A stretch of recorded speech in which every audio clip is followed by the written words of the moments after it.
जय हिंद दोस्तों। चलिए शुरू करते हैं। आज का टॉपिक है हमारा भारत का प्रमुख तट। पिछले क्लास में हम लोगों ने पढ़ा था कि भारत के जो तट है वो समुद्री क्षेत्र से लगते हैं। अब क्या है कि भारत के जितने तट हैं वो कहाँ से, गुजरात से लेकर और इधर पश्चिम बंगाल, इसके क्या है नीचे है, इसके ऊपर क्या है स्थल है, इसके नीचे क्या है समुद्र है, इधर अरब सागर, इधर बंगाल की खाड़ी और नीचे हिंद महासागर। अब बात क्या आती है कि आज का हम लोग का जो टॉपिक है कि भारत के प्रमुख तट, तो भारत का जो तट है ना, हम लोगों ने पिछले क्लास में पढ़ा था कि 5 समुद्री क्षेत्र है, पश्चिमी तट के राज्य है जो समुद्र की सीमा लगाती है, और पूर्वी तट में 4 राज्य है। 5 राज्य कौन कौन से थे? तो गुजरात, महाराष्ट्र, गोवा, कर्नाटक और केरल। पूर्वी तट में कौन कौन से थे? तो पश्चिम बंगाल, उड़ीसा, आंध्र प्रदेश और तमिलनाडु। अब क्या है कि इसी पश्चिमी तट और पूर्वी तट में इस क्षेत्र के आधार पे क्या किया गया कि इस तट का विभाजन किया गया है कि यहाँ से लेकर के यहाँ तक के तट का किस मतलब अलग नाम दिया गया है। तो देखिए इसमें हम देखते क्या है कि कच्छ से लेकर गुजरात के जो कच्छ है, ये वाला पॉइंट, यहाँ से लेकर के ये इस वाले पॉइंट यानी मोरबी तक, इस जगह का नाम है, इस मोरबी तक के इस पूरे एरिया को, इस पूरे क्षेत्र को, इस पूरे तट को नाम रखा गया है कच्छ का तट। अब देखिए उसके बाद इस मोरबी से लेकर सौराष्ट्र का जो क्षेत्र है, ऊपर कच्छ का क्षेत्र है, नीचे सौराष्ट्र का क्षेत्र है गुजरात का ही। अब गुजरात के इस सौराष्ट्र वाले क्षेत्र को पूरा लेकर, यहाँ से लेकर के इस पूरे एरिया को नाम रखा गया है कठियावाड़ तट। इस पूरे एरिया को, इस पूरे तट को।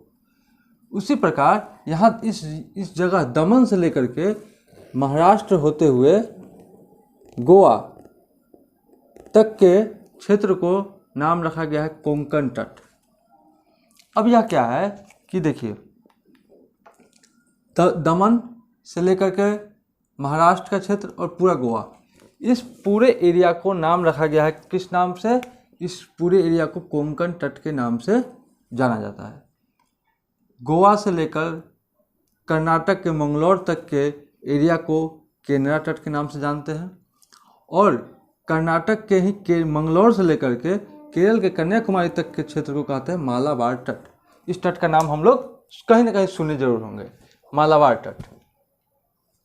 तो यह जो जितने भी तट है, यह सभी किसके तट है? पश्चिमी तट का हिस्सा है तो पूरा पश्चिमी तट। इस यहाँ से लेकर के यहाँ तक पूरे को कहा जाता है पश्चिमी तट, और यहाँ से लेकर के यहाँ तक के पूरे क्षेत्र को कहा जाता है पूर्वी तट। लेकिन इस पश्चिमी तट में क्या किया गया कि अलग अलग क्षेत्र को, टुकड़ा को क्या किया गया है, अलग अलग टुकड़ा को एक अलग अलग तट का नाम दिया गया है।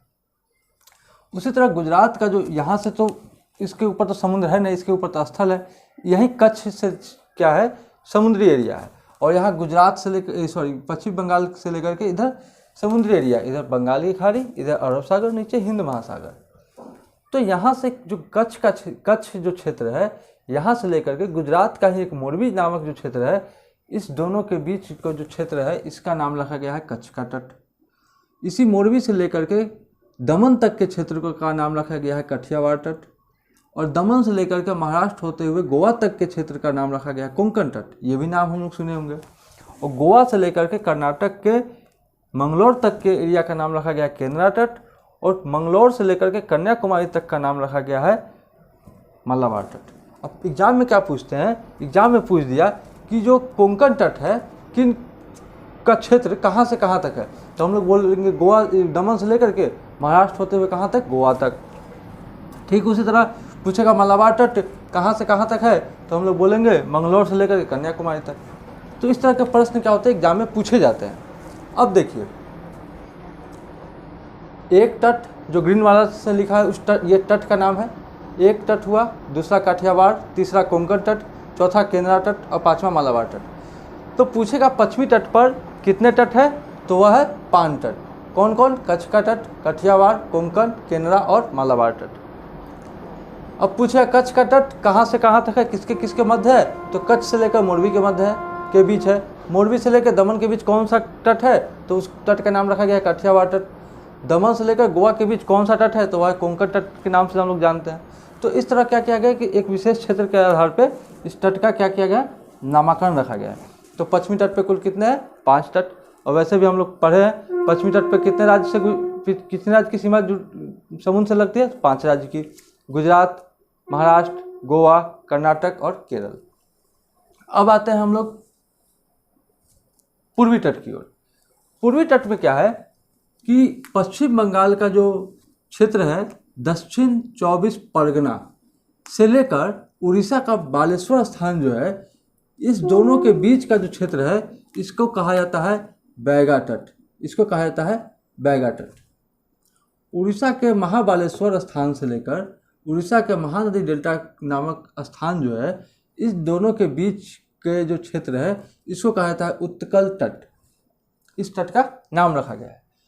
उड़ीसा के ही महानदी डेल्टा से लेकर के आंध्र प्रदेश के पुलिकट झील तक के एरिया को कहा गया है उत्तरी सरकार तट।